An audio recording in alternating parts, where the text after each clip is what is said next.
is it funny if you watch a video and you hear people laugh at it? Like you're like a live laugh track. Right. So like I feel like it cues the rest of the people. Exactly. Like, that is funny.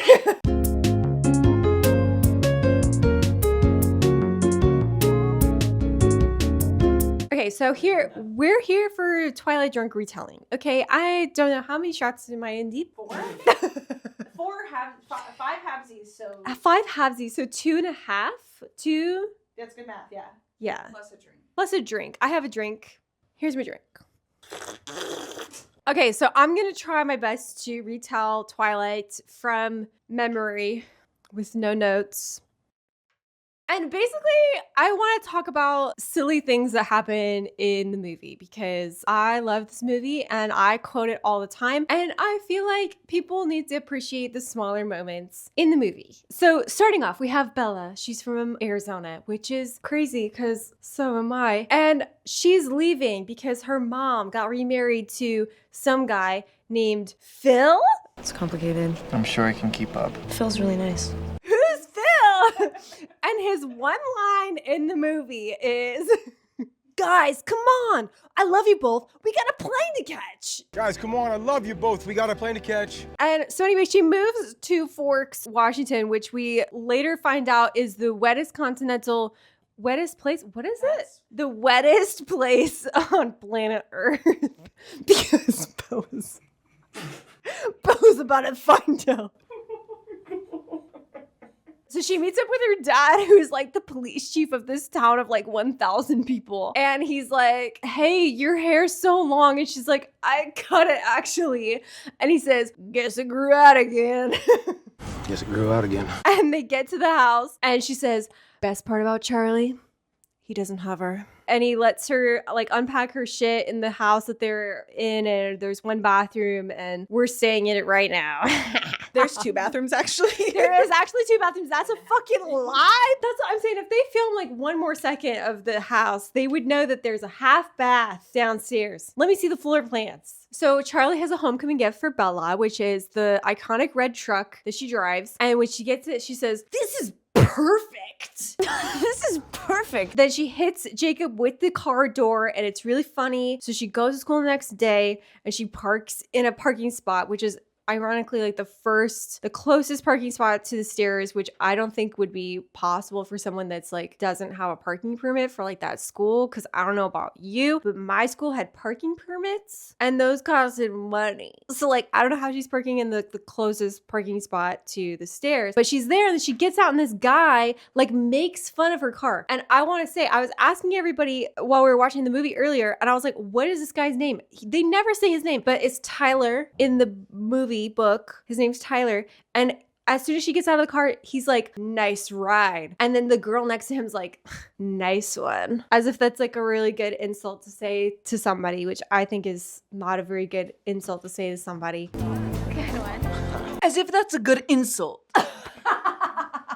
And as she's like going to her classes or whatever, she meets this guy, Eric, who claims to be the eyes and ears of the high school, which there's like 100 students at this school. So like, how fucking hard is that, Eric? Then she goes to PE that day and hits Mike Newton in the head with a volleyball. And in the background, you can see this like 10 or 12-year-old kid running around catching the balls in this PE class. And I'm like, where is this kid coming from? Why are they in high school? What are they doing? What is child labor laws? Why are they even acting at this point? Why are they in the movie? Who's paying them? Whose kid is this? Are they supposed to be a ball boy? I have no idea. Why would they be so young? That was me as a freshman. Why would they have a ball boy for like a PE Literally class, PE volleyball. Like it's weird as fuck. It's weird as fuck. And then when she gets to lunch that same day, the guys are going super crazy, cuckoo cuckoo over her. And the guy who makes fun of her car that morning, Tyler, as we established, which I don't think his name is mentioned in the movie one goddamn time. He's like, my girl. My girl. And kisses her on the cheek, and it's really fucking weird, but that's something I quote all the time. If I ever have something and it's mine, I say, my thing. and I kiss it. It's iconic, and I think more people should do that, okay? And while she's sitting at the table with her new friends, Angela, we meet Angela. She takes a picture of her first school paper, but then Eric defends her by saying, the feature's dead, Angela. Don't bring it up again. And then they don't put her in the paper. There's the implication that there's some like skinny boy with a massive bulge on the Oh my swim team God. that they think is like padding. I want to know who it is. Why isn't that guy the main character? Yeah, That's actually good. A few moments later. So at lunch that day, the Cullens come in to school, which I don't know why they're coming to school. Why are they coming to school during lunch? Do they have a half day? And they start with Rosalie and Emmett. And Emmett comes in with a bag of eggs. A bag of what? Hard-boiled eggs. Because the director, Catherine Hardwick, wanted the actor, was his name Kellen Lutz? She said Kellen Lutz always brought eggs to the set. And she was like, that's something that Emmett would do. Someone that doesn't eat food. And so she said, bring him on set. And so he comes in the cafeteria with a bag full of eggs. And then they go sit down. And then Alice and Jasper come in and, you know, everybody loves them. Edward comes in the cafeteria. And if you were in the theaters in 2009, you knew the theater was shouting. Woo! Woo! So after lunch, I guess she has biology. And so she goes in and she smells so stinky that Edward is breathing in her scent, which doesn't make sense because vampires don't need to breathe. And that is later talked about in Breaking Dawn Part 2 when Bella becomes a vampire. Because when Charlie comes to visit her to make sure that she's alive and well, she's like disguising herself kind of like as a human. But they kind of tell her to like act like she's breathing. So like vampires don't need to breathe. So why is Edward breathing while he's in high school with a bunch of other human kids? And here's another thing I want to talk about is that I helped Meredith make her Lego set and we counted the hats on the graduation cap poster collage that they have in their house. And they've been going to high school for approximately 100 years. So like at this rate, if you're going to high school, why would you be breathing? It's tracks. What? Everything, it's all logic. Yeah. And then after school, I guess she goes to the Carver Cafe with her dad, her father, Daddy Charlie. And we meet Buttcrack Santa, who's literally introduced in the movie so that he could be killed off later. Edward takes a hiatus from going to school to do vampire things, which is apparently running around Canada or Alaska. And after they're all introduced, I just don't understand how anyone at this school doesn't understand that these kids are vampires. Because in one of the scenes, Emmett is coming to school in his top-down Jeep, like literally jumping off of the top of it like a maniac. And, you know, Bella is coming from Arizona. And I will have you know, that is one of the lowest ranked states in education. So how does she have the brain power to do this is my big question. Exhibit A. Exhibit A. And then Charlie says that he has to go to like another town because someone got murdered by an animal. And Bella says, an animal? And then Charlie says, you're not in Phoenix anymore, Bells. As if there's no animals in Phoenix. Like, what do we have there? Coyotes? Javelinas? Bobcats? Wildcats? I don't like saying that one. Cougars? Devils? Scorpions? Snakes? Birds, lots of just loose cats, stray cats in every neighborhood. There's a lot of white people, white men, animals. Then a couple days later, a week later, whatever, Bella goes back to biology class where Mike says his most iconic line of the series, which is, how you liking the rain, girl? How you liking the rain, girl? Edward is back in biology. He's back from his trip to Alaska. And they just talk about the rain and how she doesn't like the rain or wet things, which is crazy, actually. I'm just going to check my notes again. Sorry, this is not candid. I can't remember one goddamn thing. So now Edward Cullen is back from Alaska to finally say, hello to our main girl. So then, of course, we get the biology scene where they're analyzing phases of, I guess, mitosis to get the Oh my gosh, I should pick it up. The golden onion in their biology class as a reward for finishing their assignment first, where they then talk about the rain. They talk about the complicated history of her moving from Phoenix to Forks and her mother remarrying to Phil. It's complicated. I'm sure I can keep up. Phil's really nice. Who's Phil? Who knows? And then I guess they continue their conversation into the hallway where she confronts him about his eye color. And he says it's because of the fluorescence. And then later, she's trying to go home. She's standing outside her truck. She sees Edward from across the parking lot. And the guy who made fun of her car, Tyler, comes speeding through the parking lot and ends up hydroplaning and almost kills Bella. And Edward comes to save her. And she sees it. She sees the whole thing. Iconic scene. You can't forget it. And then they end up in the hospital. Daddy Cullen comes in and she so boldly confronts Dr. Cullen to say that she was surprised that Edward got to her so fast because he wasn't even nowhere near her. And he basically just says, you're very lucky. It sounds like you were very lucky. And then as she's leaving, she overhears Edward, Rosalie, and Dr. Cullen talking in the hallway. And Edward comes over to her and basically gaslights her the entire time, saying like, I was right next to you the entire time. And yeah, she doesn't believe him. She just wants the truth. He's like, no one's gonna believe you. And then she's like, I wasn't gonna tell anybody. I just wanted to know what was going on. So he's like, crazy. That night in this very same bed, she dreams about Edward and she wakes up in the middle of the night and she kind of notices him in the room. And I think one of my favorite parts about this scene is that if you look out the window, you can kind of see the branches move. And it's like him leaving the room. And I think it's really cute. How romantic. Then basically, like, the next most important thing is that the biology class goes on a field trip. Green is what? Good. No, don't drink that. No, don't drink that. Don't drink that. It's for the plants. And basically, Edward talks to her about Googling what an adrenaline rush is. I had an adrenaline rush. You can Google it. And then Eric shows her a worm on a stick. Metaphor. Metaphor. That's Bella on the Edward's dick. Holy shit, dude. Cold, wet things. You know, I saw a TikTok of somebody filming like it was like a corn dog stand, but it was like frozen corn dogs, like before they heat them up. Okay. And they were like, this is what Bella died for.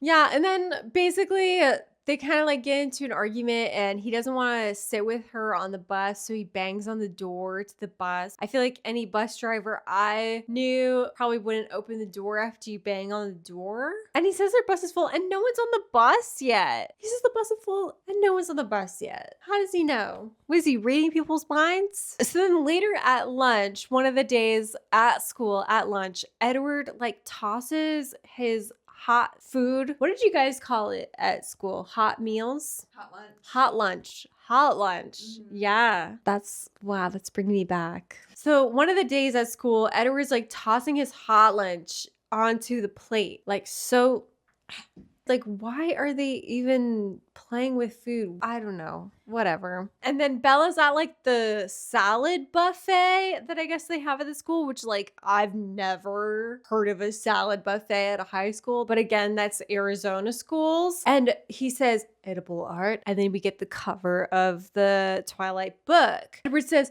what if I'm not the hero? What if I'm the bad guy? And basically he says like, I don't think we should be friends, but that doesn't mean that I don't want to be friends. And she invites him to La Push. La Push, baby. Okay, I'll go if you stop calling it that. Okay, I'll go if you stop saying that, okay? And so then they go to La Push. But I want to say this scene has the most iconic cut in the movie where he says, I don't really go to that beach. It's a little too crowded. And it cuts to a scene of the beach with fucking nobody at the beach. And I think it's really funny. I tell everybody, every time I watch the movie, I'm like, look at that. That's really funny. And I feel like people just don't appreciate it. So next time you go watch the movie, that's comedy. Okay? It's just a little crowded. That's prime comedy. While they're at La Push, Bella asks Jacob about the theory of why the Cullens don't come here, and Jacob reveals that the Quileutes are descendants of wolves, and they have like some kind of arch nemesis that he doesn't fully reveal. Then someone gets chased by a rope on the beach. So now Buttcrack Santa dies, and Bella finally Googles what an adrenaline. Damn. Girl. Yeah, go piss No, I'm okay. I don't have to be. I'm just like so Not gay. anymore. Yeah, you are. So Bella finally Googles what an adrenaline rush is. Just kidding. I'm just kidding. She looks up the legends that Jacob told her about and finds a bookstore in Port Angeles. No, I love it. That is actually really funny. The way you said that's really Yeah, funny. keep it. It's great for the Okay, band. I'm sorry. I feel like I can't digest the information anymore. I like how you're moving your head instead of your eyes. I can't move my eyes. No.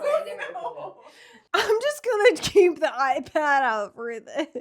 So now the girlies are in Port Angeles dress shopping for prom, I think, but there's also like 2 dances In the book, in the movie, in the book. It's so weird. It's very confusing. It gets very confusing very quick. And not like other girls, Bella decides to go to a bookstore, but on her way back, she runs into a drunk group of men and then gets saved by Edward in his Volvo. And he says he needs a distraction from turning around and ripping these guys' heads off. And she says, put your seatbelt on. And he says, put your seatbelt on. You should put your seatbelt on. You should put your seatbelt on. Then they go to dinner at a place where he reveals that he can read minds and that he doesn't have the strength to stay away from her anymore. And in the car on the way back to Forks, he has the heater on and she's warm and she says, okay, I'm warm enough. And she touches his hand on accident and realizes that his hand is actually very cold. By the time they get back into town, she realizes that at the police station, Charlie's car is there. And then he realizes that Carlisle's car is there. And she says, whoa, what is going on? Whoa. What is going on? And for some reason, the dead body of this man is being rolled out in the front of the police station, which, I don't know, is that normal? Into an ambulance? An ambulance? He's dead! And she basically has an epiphany that Edward is a vampire. And we get a Google search montage of her piecing it together, which is crazy because that means that anyone in this town could have pieced this shit together. Do you know what I mean?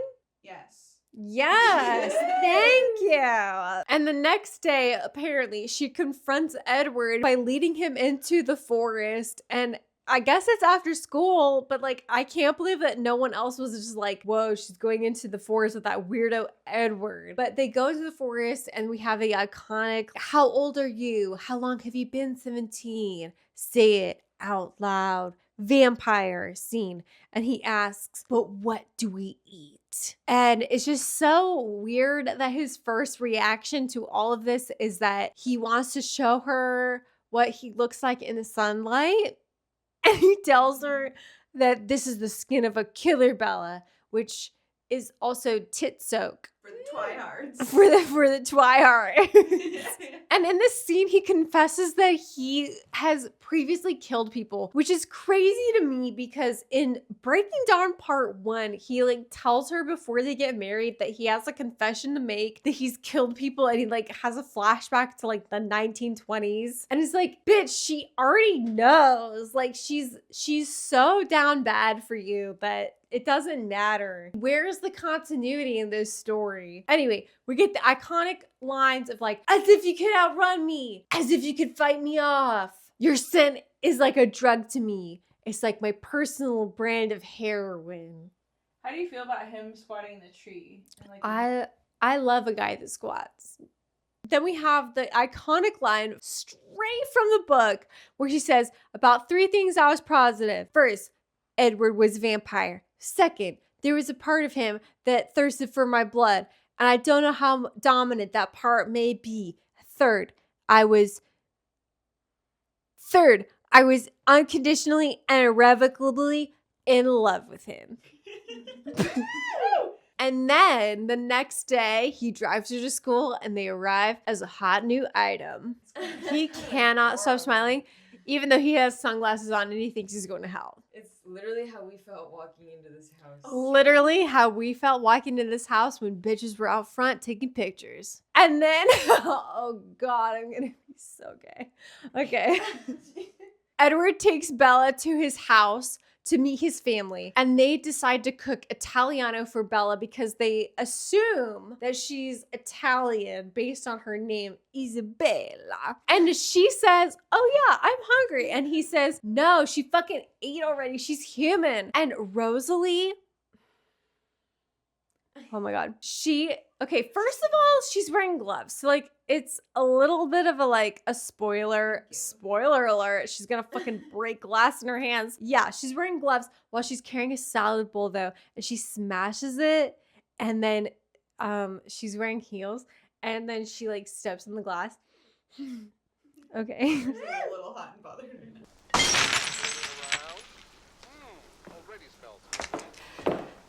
I want to be the glass.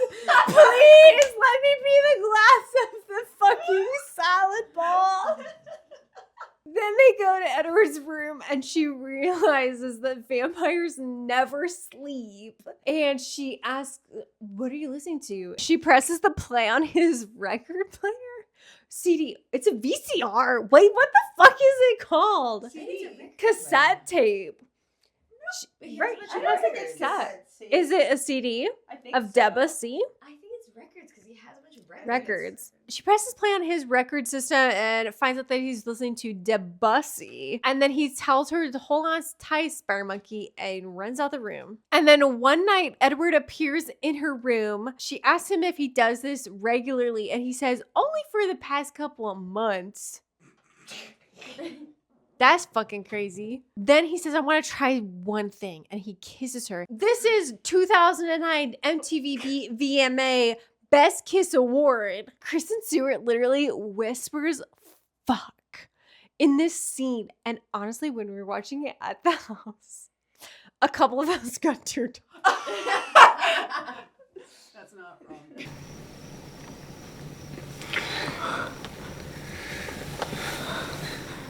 That happened right fucking here, bro.